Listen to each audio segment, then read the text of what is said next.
Drones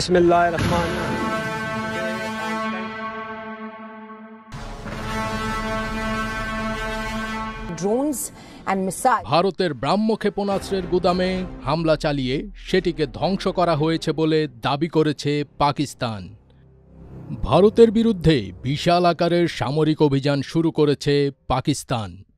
পাকিস্তানে একের পর এক ভারতীয় আক্রমণের জবাব হিসেবে দেশটি আজ শনিবার ভোরবেলায় অপারেশন বুনোয়া নুম মারসুস নামের এই অভিযান শুরু করেছে বলে জানা গেছে। পাকিস্তানি নিরাপত্তা সূত্রের উদ্ধৃতি দিয়ে দেশটির বিভিন্ন মিডিয়ার খবরে বলা হয়েছে, ভারতের বিভিন্ন কৌশলগত অবস্থান এই হামলায় টার্গেট করা হয়েছে। এর আগে পাকিস্তান বিমান বাহিনীর ৩টি ঘাঁটিতে আক্রমণ চালায় ভারত।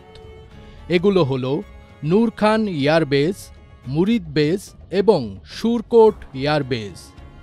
ভারত এসব ঘাঁটিতে বিমান থেকে ভূমিতে নিক্ষেপযোগ্য ক্ষেপণাস্ত্র হামলা চালায়।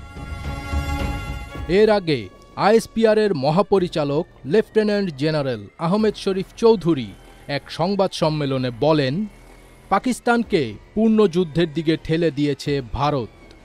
আমরা ভারতকে হুঁশিয়ার করে দিতে চাই যে তারা এবার পাকিস্তানের জবাবের জন্য অপেক্ষা করুক।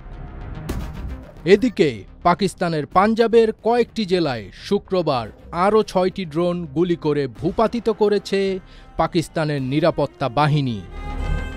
নিরাপত্তা ও মিলিটারি সূত্রের বরাত দিয়ে দেশটির গণমাধ্যম সামা টিভি জানিয়েছে, এ নিয়ে ভারতের ৭৭টি ড্রোন ধ্বংস করেছে পাকিস্তান, যার মধ্যে রয়েছে ইসরায়েল নির্মিত ২৫টি ড্রোন। ভারতীয় হামলার যে জবাব পাকিস্তান দিচ্ছে তার নাম রাখা হয়েছে অপারেশন বুনোয়া নুম মারসুস। আল জাজিরা জানাচ্ছে, পবিত্র কুরআনের আলোকে এই নামের মাধ্যমে আল্লাহর জন্য যুদ্ধকারী ইসলামের অনুসারীদের ঐক্য ও শক্তির বর্ণনা দেওয়া হচ্ছে।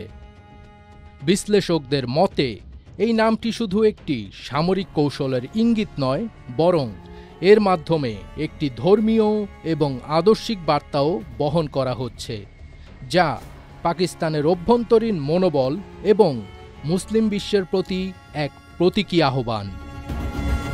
ফজবির তাজ, এটিএন বাংলা।